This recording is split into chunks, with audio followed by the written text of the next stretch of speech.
for series circuit basically.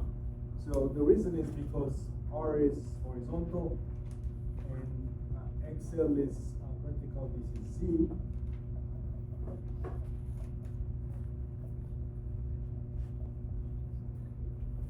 XL squared.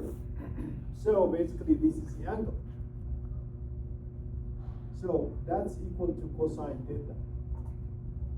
Cosine theta is basically what? Adjacent over hypotenuse. Okay, got it.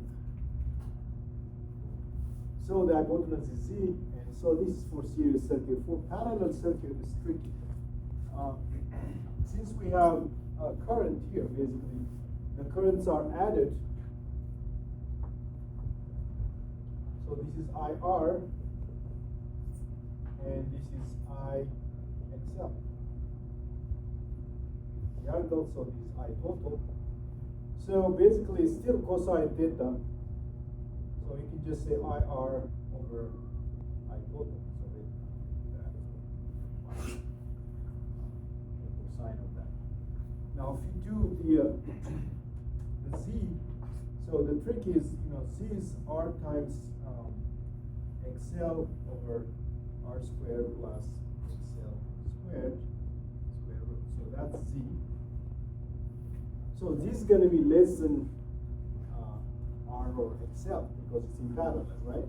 So if you take R over Z, it's going to give you more than 1. So cosine cannot be more than 1, right? So that doesn't work. You can't use R over. So whatever gives you the angle is not this, basically. It will give you this one and give you the angle, so basically you get that. Or you can do, you can also do, basically, you can also do here, you can just say R over, R squared plus XL squared. So that's basically, that's also the cosine theta.